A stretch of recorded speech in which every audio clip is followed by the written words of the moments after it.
Hi friends, ಎಲ್ರಿಗೂ ನಮಸ್ತೆ. Welcome back to cook with Shivu. ಸಾಮಾನ್ಯವಾಗಿ ಹೆಣ್ಮಕ್ಳಿಗೆ ಕಾಡುವಂಥ ಪ್ರಶ್ನೆ ಅಂದರೆ ಇವತ್ತು ಏನಪ್ಪ ಸಾಂಬಾರು ಮಾಡೋದು ಅಂತ ಯೋಚನೆ ಮಾಡ್ತಾ ಇರ್ತಾರೆ. ಅಂಥ ಹೆಣ್ಮಕ್ಳಿಗೋಸ್ಕರ ಒಂದು ಟೇಸ್ಟಿಯಾದಂಥ ಕರಾವಳಿಯ ಸಾಂಬಾರು ರೆಸಿಪಿಯನ್ನು ಮಾಡಿ ತೋರಿಸ್ತಾ ಇದ್ದೀನಿ. ಇದನ್ನು ಯಾವ ರೀತಿ ಮಾಡೋದು ಅಂತ ತಿಳ್ಕೊಳ್ಳೋಕೆ ಮೊದಲು ನೀವೇನಾದರೂ ನಮ್ಮ ಚಾನಲ್ಗೆ ಹೊಸಬರಾಗಿದ್ದರೆ ಪ್ಲೀಸ್ ಸಬ್ಸ್ಕ್ರೈಬ್ ಮಾಡಿ, ಬೆಲ್ ಐಕನ್ನ ಹಿಟ್ ಮಾಡಿ, ಆಲ್ ಬಟನ್ನ ಒತ್ತಿ. ಇದರಿಂದಾಗಿ ನಾವು ಹಾಕುವಂಥ ಎಲ್ಲ ವಿಡಿಯೋಗಳ ನೋಟಿಫಿಕೇಷನ್ ನಿಮಗೆ ಸಿಗುತ್ತೆ. ಬನ್ನಿ ಫ್ರೆಂಡ್ಸ್, ಯಾವ ರೀತಿ ಮಾಡೋದು ಅಂತ ತೋರಿಸ್ಕೊಡ್ತಾ ಇದ್ದೀನಿ.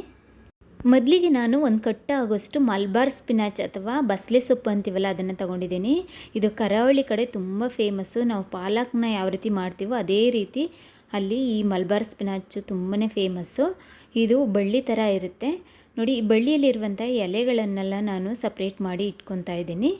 ಈ ದಂಟನ್ನು ಬೇರೆ ಎಲೆಯನ್ನು ಬೇರೆ ಸಪ್ರೇಟ್ ಮಾಡಿ ಇಟ್ಕೊಬೇಕಾಗುತ್ತೆ. ನಾನೊಂದು ಪ್ಲೇಟಿಗೆ ಹಾಕಿ ಇಟ್ಕೊತಾ ಇದ್ದೀನಿ. ಇದೇ ರೀತಿ ಎಲ್ಲ ಬಳ್ಳಿಯಲ್ಲಿರುವಂಥ ಎಲೆಗಳನ್ನು ಸಪ್ರೇಟ್ ಮಾಡಿ ದಂಟನ್ನು ಸಪ್ರೇಟ್ ಮಾಡಿ ಇಟ್ಕೊತಾ ಇದ್ದೀನಿ.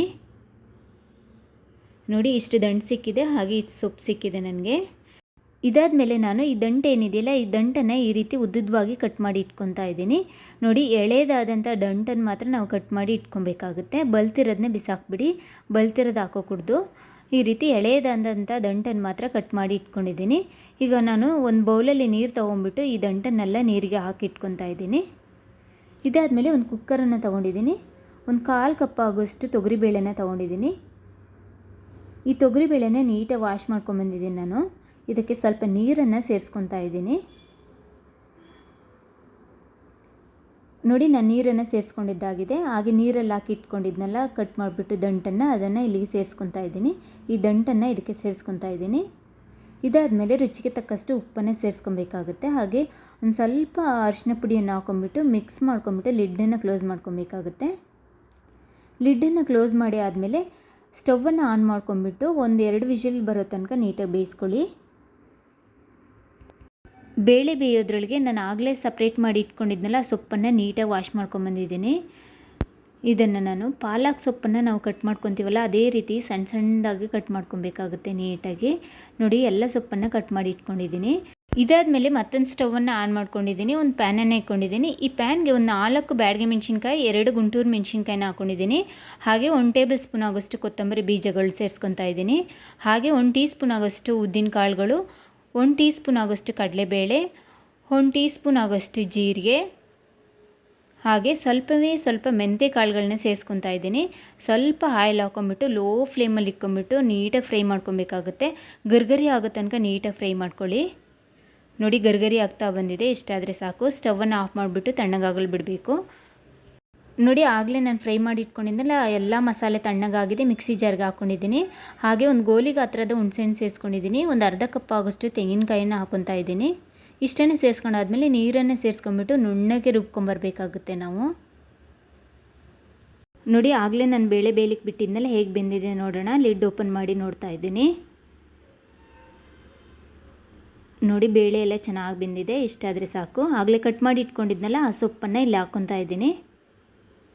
ಸೊಪ್ಪನ್ನೆಲ್ಲ ಹಾಕ್ಕೊಂಡಿದ್ದಾಗಿದೆ. ಒಂದು ಈರುಳ್ಳಿಯನ್ನು ಕಟ್ ಮಾಡಿ ಇಟ್ಕೊಂಡಿದ್ದೆ, ಅದನ್ನು ಹಾಕ್ಕೊತಾ ಇದ್ದೀನಿ. ಇದಾದಮೇಲೆ ಒಂದು ಟೊಮೆಟೊವನ್ನು ಕಟ್ ಮಾಡಿ ಇಟ್ಕೊಂಡಿದ್ದೆ, ಅದನ್ನು ಹಾಕ್ಕೊತಾ ಇದ್ದೀನಿ. ಆಗಲೇ ಮಸಾಲೆ ರುಬ್ಬಿಟ್ಕೊಂಡಿದ್ನಲ್ಲ ಅದನ್ನು ಕೂಡ ಇಲ್ಲಿ ಹಾಕ್ಕೊತಾ ಇದ್ದೀನಿ.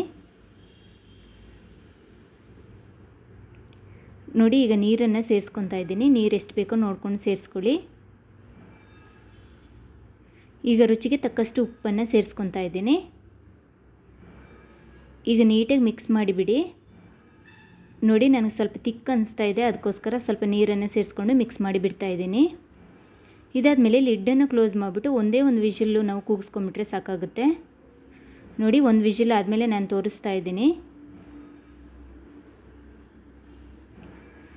ನೋಡಿ, ಸಾಂಬಾರು ಸೂಪರಾಗಿ ರೆಡಿಯಾಗಿ ಬಂದಿದೆ. ನೀಟಾಗಿ ಬೆಂದು ಬಂದಿದೆ. ಬೇಳೆ ಸೊಪ್ಪು ಎಲ್ಲ ನೀಟಾಗಿ ಬೆಂದು ಬಂದಿದೆ. ಇಷ್ಟಾದರೆ ಸಾಕು. ಸ್ಟವನ್ನು ಆಫ್ ಮಾಡಿ ಇಟ್ಕೊತಾ ಇದ್ದೀನಿ.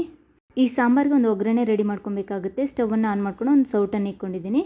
ಇದಕ್ಕೆ 1 ಟೇಬಲ್ ಸ್ಪೂನ್ ಆಗೋಷ್ಟು ಆಯಿಲನ್ನು ಹಾಕ್ಕೊಂಡಿದ್ದೀನಿ. ಒಂದು ಸ್ವಲ್ಪ ಜೀರಿಗೆನ ಹಾಕ್ಕೊಂಡಿದ್ದೀನಿ. ಹಾಗೆ ಸ್ವಲ್ಪ ಒಣಮೆಣ್ಸಿನ್ಕಾಯಿನ ಹಾಕ್ಕೊಂಡಿದ್ದೀನಿ. ಸ್ವಲ್ಪ ಹಿಂಗನ್ನು ಹಾಕ್ಕೊಂಡಿದ್ದೀನಿ.